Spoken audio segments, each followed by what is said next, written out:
this day. I'll come in your backyard, baby, for that, my man. I'm pound for pound the baddest man throwing down. To this day. I'm a true champion. I'm willing to go to his turf in Atlantic City. I'm going to step on it. Only last week, I murdered a rock, injured a stone, hospitalized a brick. I'm so mean, I make medicine sick. I am the greatest.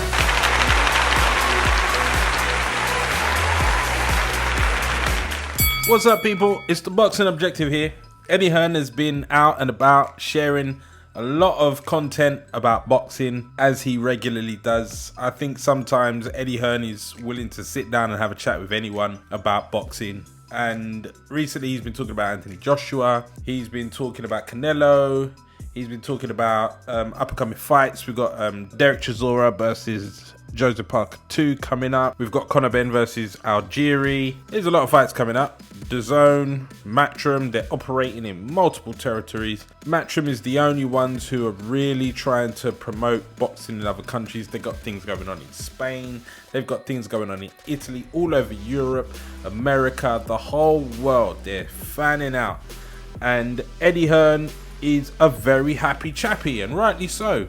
I mean, he's affiliated with the two biggest names in boxing right now, in Anthony Joshua and Canelo Alvarez. Everybody on the Matchroom banner is doing pretty well, and Eddie Hearn, he lets us know about it, and rightly so. I mean, that's his baby, he should be proud of it.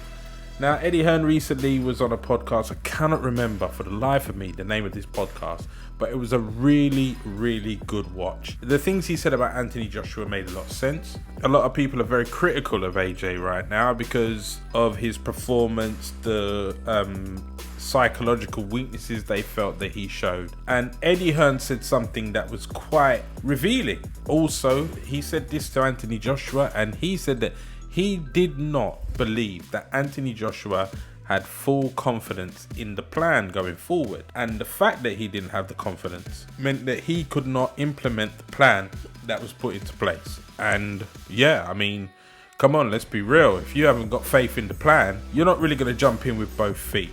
So for Anthony Joshua to really be saying, oh, you know, we'll have to ask the team, talk to the team. I mean, that one fact right there can shed a lot of light on that fact. Now, when talking about Canelo, Eddie Hearn was talking about how he kind of had to stay out of the way because of Canelo having to negotiate with PBC, and if he was involved, then maybe things wouldn't have gone through the way they would have liked. Who knows? Maybe the fight wouldn't have even happened between Canelo and Caleb Plant. But he did what was right by the guy he advises. He just gave his advice. He didn't get too involved. He said that he went to the Canelo Caleb Plant fight as a fan. He went in through the front doors with everybody else who was there to watch the fight. He went in the back and congratulated Canelo for his victory. They all went to an after party.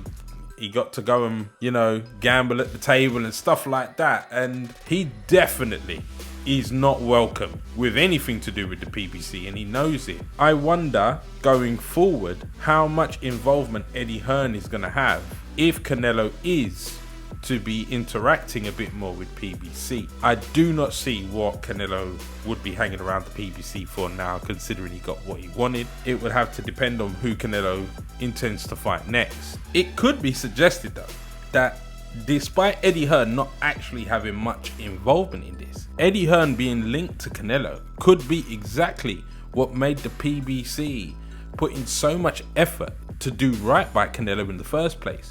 Because they don't want Canelo with Eddie Hearn. They don't want anybody to be with Eddie Hearn, let alone the pound for pound king of boxing. So Eddie Hearn's presence, despite not actually having any involvement, could have definitely encouraged PBC to play ball the way they did. But Eddie Hearn is a fantastic promoter, and it's got to be the reason why a lot of them don't like him. Yeah, you see his face a lot.